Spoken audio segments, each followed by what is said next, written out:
भारत के संविधान में एक आर्टिकल 47 है जिस पे चर्चा होती नहीं है, लेकिन बहुत ही इंपॉर्टेंट आर्टिकल है। आर्टिकल 47 ये कहता है भारत को नशा मुक्त और शराब मुक्त राष्ट्र बनाना है, और स्टेट शैल, ये राज्य की ड्यूटी है, ये केंद्र की ड्यूटी है कि भारत को नशा मुक्त और शराब मुक्त राष्ट्र बनाए। दुर्भाग्यवश संसद में इस पर चर्चा नहीं होती, विधानसभा में इस पर चर्चा नहीं होती, और नतीजा ये हो गया है कि गांव-गांव शराब के ठेके खुल गए हैं, गांव-गांव चरस, अफीम, कोकीन बिकना शुरू हो चुकी है। शहरों के हर मोहल्ले में गांजा, अफीम, शराब, चरस पहुंच रहा है। भारत के कॉलेजेस के अंदर जहां बच्चे बीए, बीएससी, बीकॉम करने आते हैं, बीबीए करने आ रहे हैं, इंजीनियरिंग करने आ रहे हैं, मेडिकल करने आ रहे हैं, वहाँ पे सिगरेट के खोखे में गांजा पहुँच रहा है। सिगरेट देखने में सिगरेट होता है, एक्चुअल उसके अंदर चरस होती है। देखने में सिगरेट होता है, उसके अंदर अफीम होती है। कौन जिम्मेदार है इसके लिए? इसके लिए केवल और केवल सांसद और विधायक जिम्मेदार हैं। लेकिन आप लोग भी इसके लिए जिम्मेदार हैं। हो सकता है आपका बच्चा भी नशा कर रहा हो, मुझे नहीं पता। हो सकता है आपका बच्चा नहीं तो आपका भांजा, भतीजा, नाती, पोता कोई ड्रग ले रहा हो, सिगरेट ले रहा हो, चरस ले रहा हो, अफीम ले रहा हो, मुझे नहीं पता। समाज भी जिम्मेदार है, हमारे सांसद विधायक भी जिम्मेदार हैं, और हमारे धर्मगुरु भी जिम्मेदार हैं। सुबह से लेकर शाम तक राम कथा करने वाले, कृष्ण की कथा करने वाले इस आर्टिकल 47 को लागू करने की मांग क्यों नहीं करते? ये इतने सारे पादरी हैं, मौलवी हैं, मौलाना हैं, महामंडलेश्वर हैं, जगत गुरु हैं, आध्यात्मिक गुरु हैं, श्री श्री 1008, श्री श्री 108, ये आर्टिकल 47 लागू करने की मांग क्यों नहीं करते? और मैं तो ऐसे चमत्कारी बाबाओं से पूछ रहा हूँ, आपके पास अगर इतना चमत्कार है कि आप लोगों का भला कर सकते हैं, भूत उतार सकते हैं, प्रेत उतार सकते हैं, सब कुछ कर सकते हैं, तो भारत में ड्रग स्मगलर क्यों नहीं आप पकड़ सकते? ड्रग स्मगलर की बुद्धि आप क्यों नहीं ठीक कर सकते? अगर आपके पास इतनी शक्ति है, सीधे सीधे आप जो मज़ार पे आ रहा है उसको भी आप ठीक कर दे रहे हो, जो दरगाह पे आ रहा है उसको भी ठीक कर दे रहे हो, जो मंदिर में आ रहा है उसको भी ठीक कर दे रहे हो, जो चर्च में आ रहा है उसको ठीक कर रहे हो, तो मैं इस देश के सभी पादरी, मौलवी, महामंडलेश्वर, धर्मगुरु, कथावाचक, राम कथावाचक, कृष्ण कथावाचक, जो भी लोग हैं, जो भी धर्मगुरु हैं, किसी भी पंथ के हैं, चाहे वो जैन मुनि हो, चाहे बौद्ध गुरु हो, चाहे वो दलाई लामा जी हो, चाहे महामंडलेश्वर हो, सबसे निवेदन करता हूँ, आप इस देश को नशा मुक्त, शराब मुक्त क्यों नहीं बना पा रहे? आप इस देश के सांसदों और मंत्रियों की बुद्धि क्यों नहीं ठीक कर पा रहे हो कि वो आर्टिकल 47 के ऊपर बहस करें? आप इस देश के जो ड्रग स्मगलर हैं उनकी बुद्धि क्यों नहीं ठीक कर पा रहे हो कि भैया वो नशा तस्करी वाला काम छोड़ दें? पूरा हमारा समाज बर्बाद हो रहा है, पूरा देश बर्बाद हो रहा है, परिवार के परिवार बर्बाद हो रहे हैं। करोड़ों माता पिता अपने नशेड़ी बच्चों से परेशान हैं, करोड़ों हमारी बहनें अपनी नशेड़ी पतियों से परेशान हैं, करोड़ों बच्चे अपने नशेड़ी माँ बाप से परेशान हैं। पूरे घर में तनाव है, कलह है, नशे के कारण परिवार पूरा टेंशन में है, और इसमें संविधान में और इसमें संसद में चर्चा नहीं हो रही है, न विधानसभा में चर्चा हो रही है। और मुझे तो सबसे आश्चर्य होता है, चलो ठीक है, ये सांसदों विधायकों को तो इन नशा तस्करों से पैसा चाहिए, नेताओं को तो नशा तस्करों से चंदा चाहिए, उनको चुनाव लड़ना है, पॉलिटिकल पार्टियों को इन ड्रग स्मगलर से चंदा चाहिए, उनको अपना चुनाव, पूरे पार्टी चुनाव का प्रचार करना है।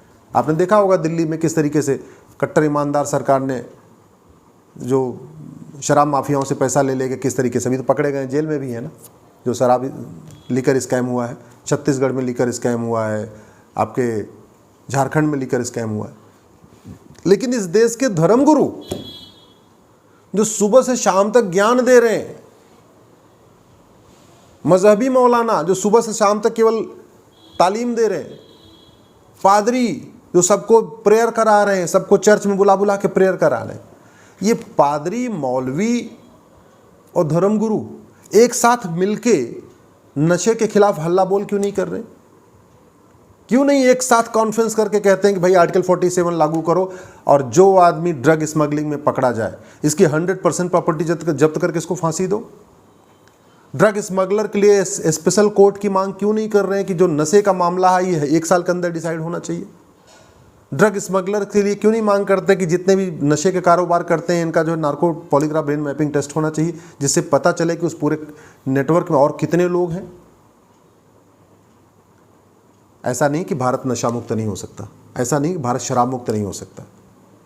ऐसी कोई समस्या नहीं है जिसका समाधान नहीं है, हर समस्या का समाधान है, लेकिन ईमानदारी से करना पड़ेगा।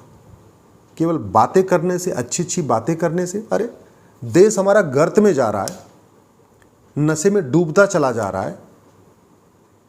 पहले जहां 25 साल 30 साल के लोग नशा कर रहे थे, 20-22 साल की करने लग गए, और अब तो कई सारे कॉन्वेंट स्कूलों में ये देखा है कि 11वीं 12वीं के बच्चे पानी की बोतल में बियर भर के ला रहे हैं। इतनी बातें पकड़ में आ गई हैं।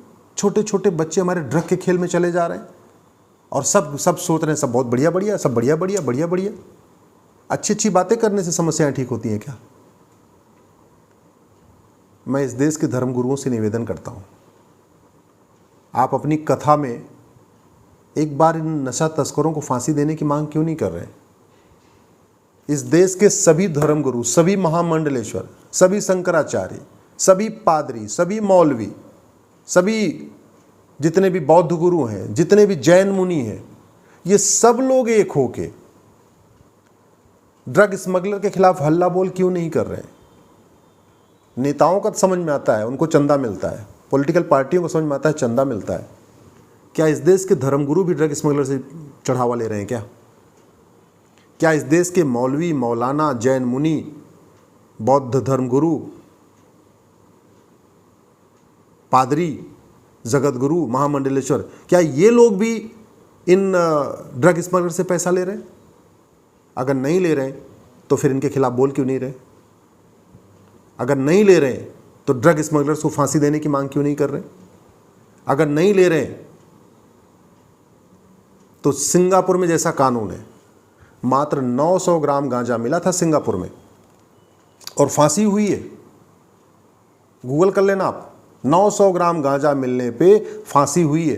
वो जो 900 ग्राम गांजा लेके घूम रहा था यहीं अपने भारत का रहने वाला था, तमिलनाडु का रहने वाला था, जो सिंगापुर में कहीं 900 ग्राम गांजा लेके जा रहा था।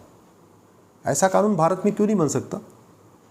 हमारे सारे धर्माचार्य, महामंडलेश्वर, मौलवी, मौलाना, पादरी, जैन मुनि मिलकर सरकार से क्यों नहीं मांग करते कि हमें नशे के खिलाफ सिंगापुर जैसा कानून चाहिए, हमें नशा तस्करों को फांसी का कानून चाहिए? परिवार के परिवार तबाह होते जा रहे हैं, परिवार के परिवार बर्बाद होते जा रहे हैं। ड्रग की खेप पकड़ी जा रही है, कहीं 50 किलो, कहीं 60 किलो, कहीं 200 किलो, कहीं 300 किलो खेप पकड़ी जा रही है, और इसके बाद भी अगर मौन है तो कुछ तो गड़बड़ है। कौन सी ऐसी शक्ति है, कौन सी ऐसी पावर है जो हमारे धर्मगुरुओं को नशे के खिलाफ बोलने से रोक रही है? आप खुद सोचना, खुद विचार करना। और यदि आप किसी धर्मगुरु को जानते हो, किसी मौलवी को जानते हो, किसी पादरी को जानते हो, तो ये वीडियो उन तक ज़रूर भेजना और उनसे कहिएगा इसको ध्यान से सुने। आप किसी सांसद विधायक को जानते हो, उनके पास भी आप भेजना और उनसे पूछना कि इस संविधान के आर्टिकल 47 को कब लागू किया जाएगा, भारत नशा मुक्त, शराब मुक्त देश कब बनेगा।